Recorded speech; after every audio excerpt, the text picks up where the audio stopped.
Halton police are out with a warning. This is after a recent spike in residential break-and-enters targeting homes near green spaces and trail systems. CP24's crime analyst Steve Ryan joins us live. Steve. Yeah, Bakari, there is a series of break-and-enters that Halton Police are currently investigating, and joining me to discuss this further is Constable Anderson from Halton Police. Constable, thank you for your time, and what can you tell us about these beanies? So yeah, what we issued today was a media release and a little bit of a video that you can see on our social media of some suspects fleeing a home in Oakville.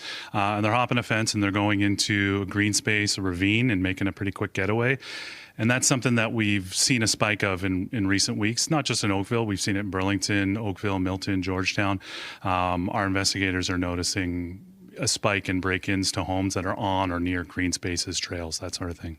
Do you believe that they are the same suspects or the same organization that's doing this? Yeah, we certainly think organized groups, probably more than one, are behind these. What we're seeing is, a particular neighborhood maybe get targeted for a few days, and then they're moving on to another neighborhood, potentially in the same town, same city, with a green space, and then they're moving on to that neighborhood and hitting those homes.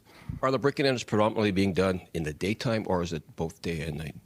It's predominantly during the day. It's a crime of opportunity. They're looking for homes that appear vacant, unoccupied at the time. So some of the tips we gave to residents are leaving lights on, leaving music on, making sure your home appears cared for.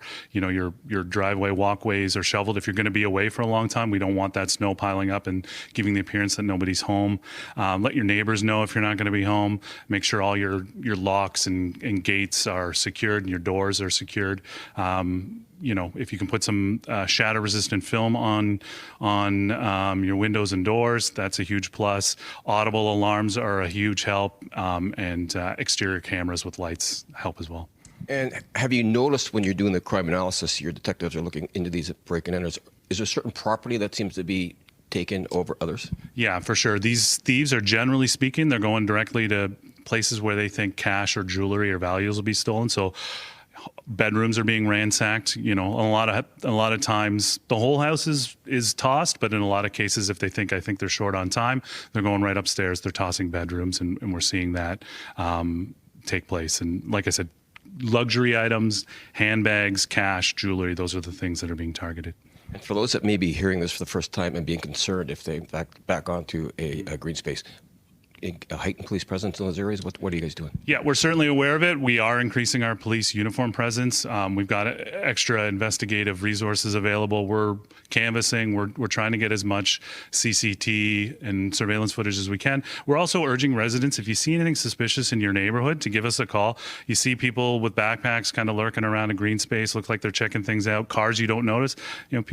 People know their neighborhoods. They know what cars, are shouldn't be there maybe, or maybe look suspicious. Looks like someone's driving around looking for homes that might not have residents in it. Give us a call. You never know, what could help us. And if you are taking notes, noticing things like license plates, make and model of vehicles, those things can be huge and make a huge difference for us. You make a very good point, and I guess the suggestion would be for people to become the best witnesses they possibly could be, as opposed to confronting somebody who they think they haven't seen in the neighborhood before. Yeah, absolutely. We wouldn't want residents out there confronting people, unless there's somebody on your property. But we would, in every case, we'd want you to certainly contact the police, and whether you live in Halton or not, contact your local police and let them know what's going on. Appreciate your time. Thank you.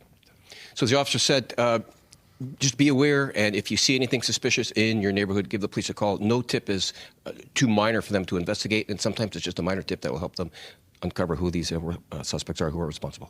I'll send it back to you. Okay, reporting live, CP24's crime analyst Steve Ryan.